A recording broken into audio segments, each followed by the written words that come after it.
Hello. Today I am a little bit blurred, like maybe my lack of understanding of the world as a whole.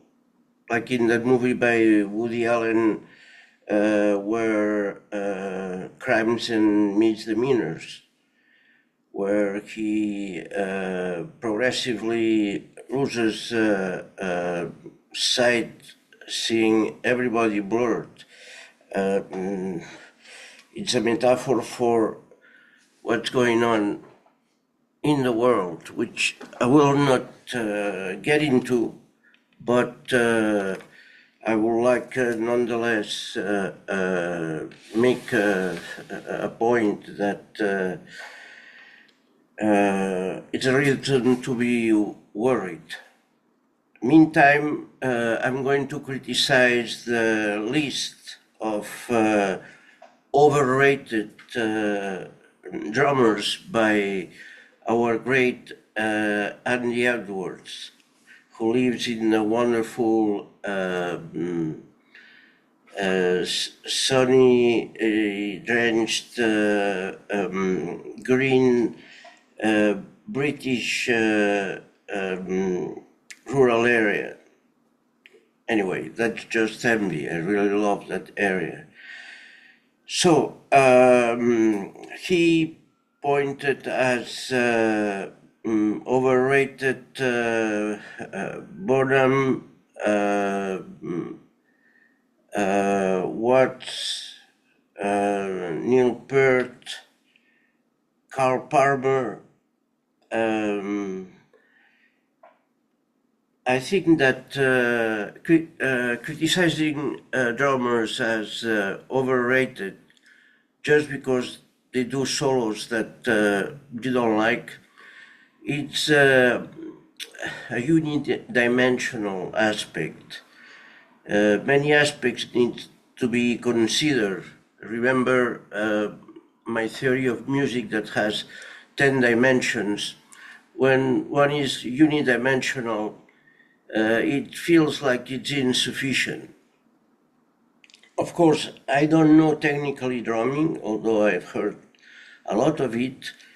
As an aficionado, I can give my opinion with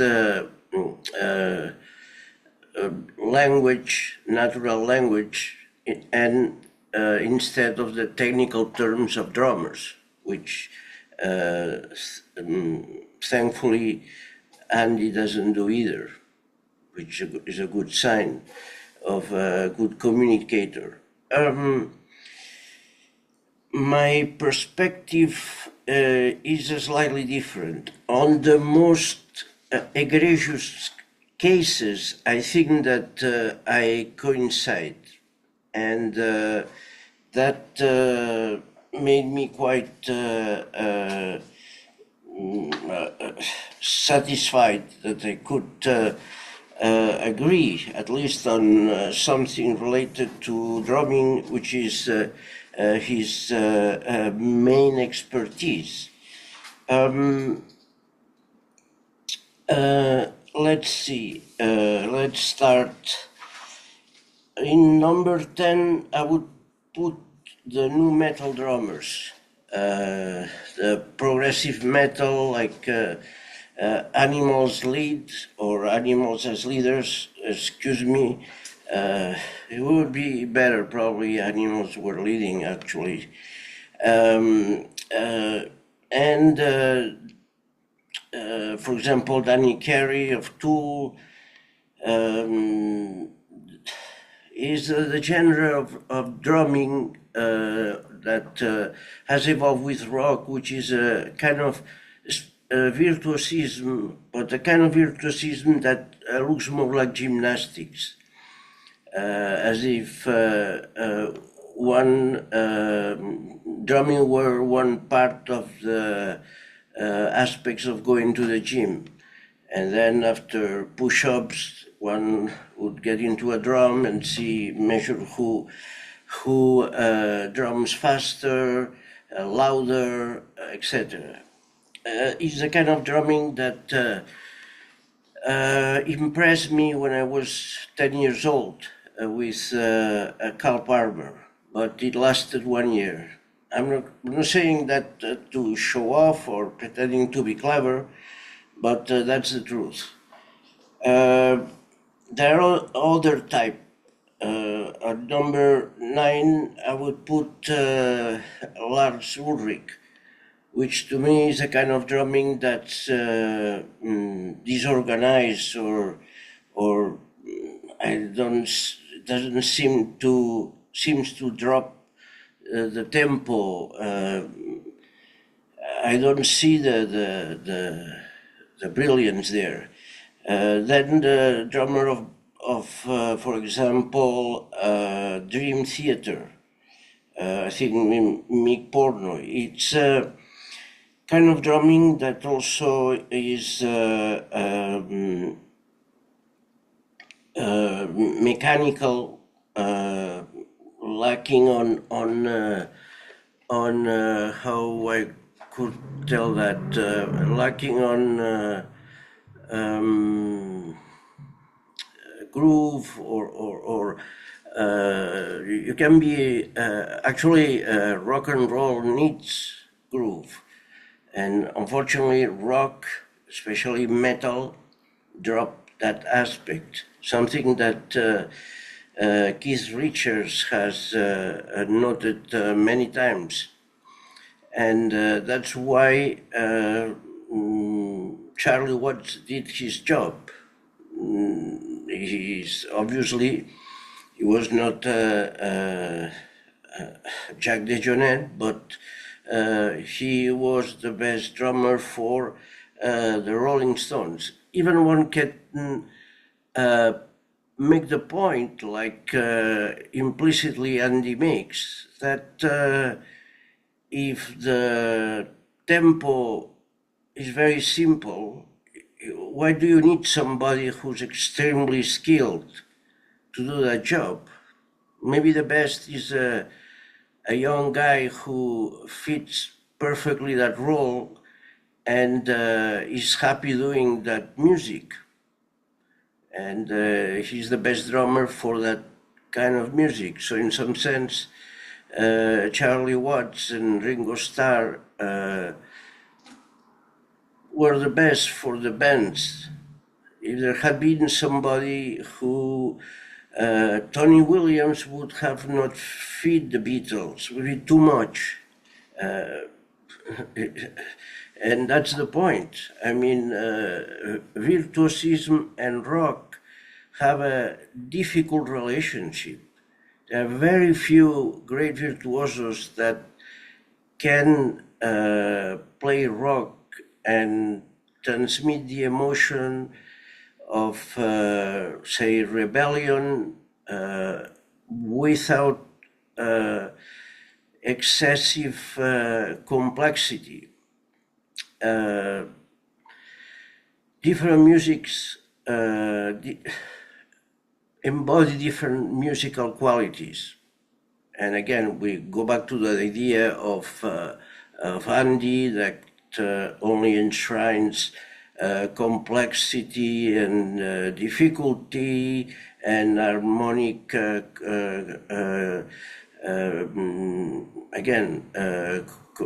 complexity, harmonic complexity and virtuosic playing. I would say other cases similar is Mike Portnoy from Dream Theater.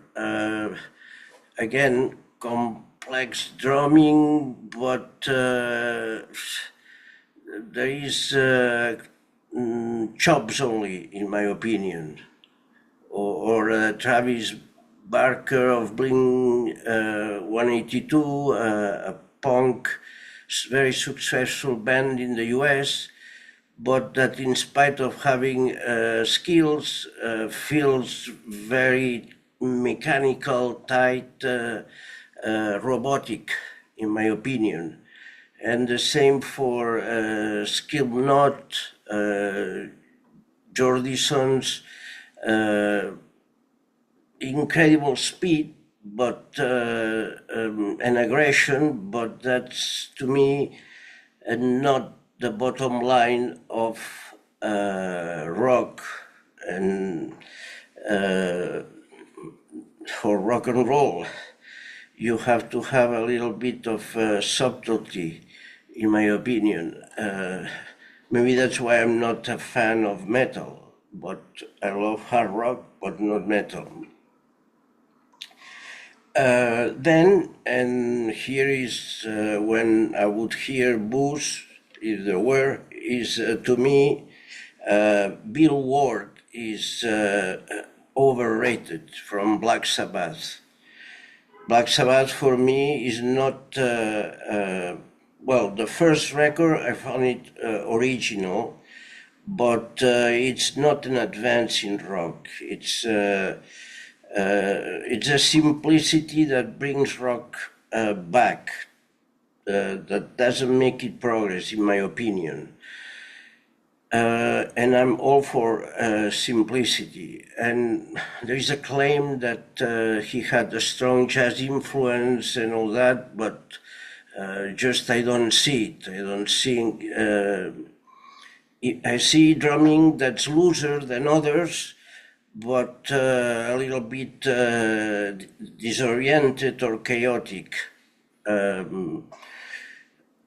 One that, in my view, is maybe overrated, but at least is original and funny, is the Who's drummer. He's not a drummer. Okay, yeah, the technique is not there, but he found a role for drumming that was completely original. It was different. He kind of followed the song with the drums, and sometimes was like a magnifying of the block chords. Actually, Miles Davis liked that about the Who, the power chords that they use sometimes at the beginning of a song. And Keith Moon was part of that. He was so out of control that this was kind of a quality. He was funny and excessive. That's one of the reasons why he died so young.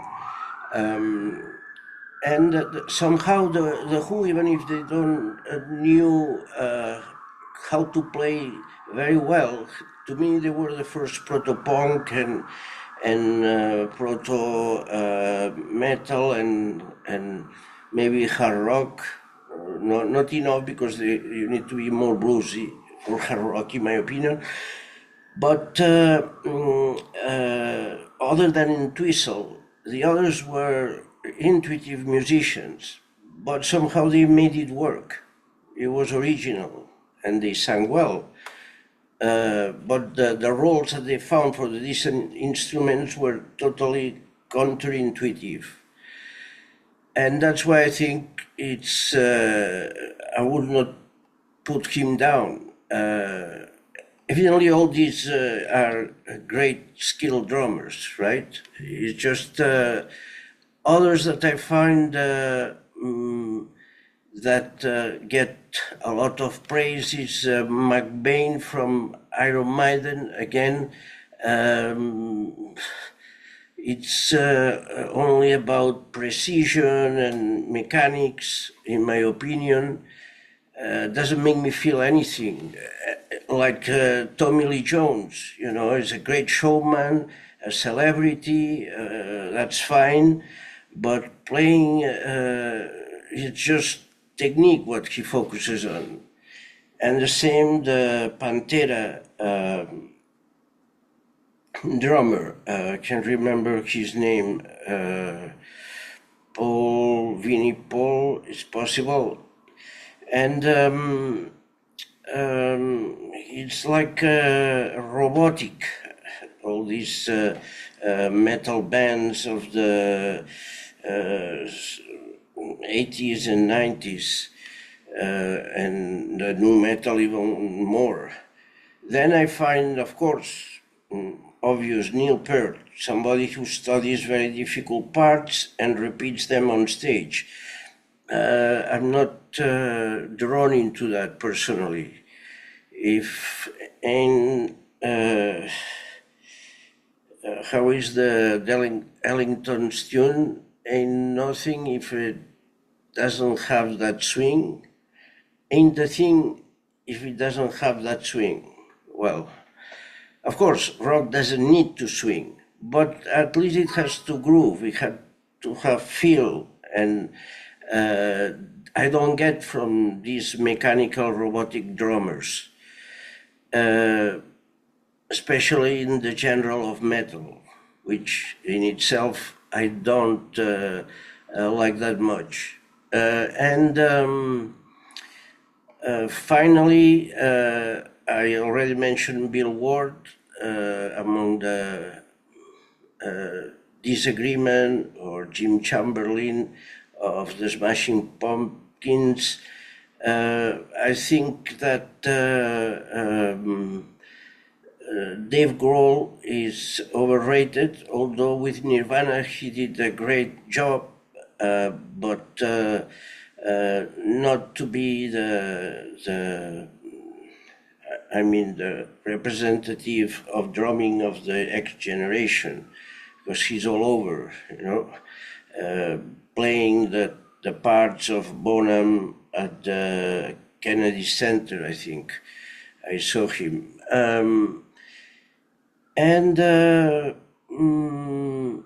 Finally, I would say the things I don't like is overplaying, speed, being inconsistent and dropping the time, and being very mechanical. And these are the non-virtues of those that I mentioned. And the opposite would be John Bonham, who is unique in having a great groove and at the same power. That's what makes him so unique, in my opinion. And Stuart Copeland, another great rock drummer. He was subtle, could play reggae, rock. He didn't bang the drums. He was subtle. He could make feels that were very personal. For example, in Message in a Bottle.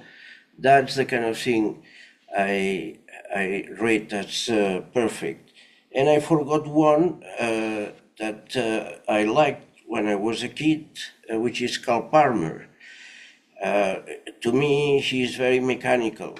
And as Barry Finnerty said, who is a great guitar player who played with Miles and the Brecker Brothers and with Mike Stern.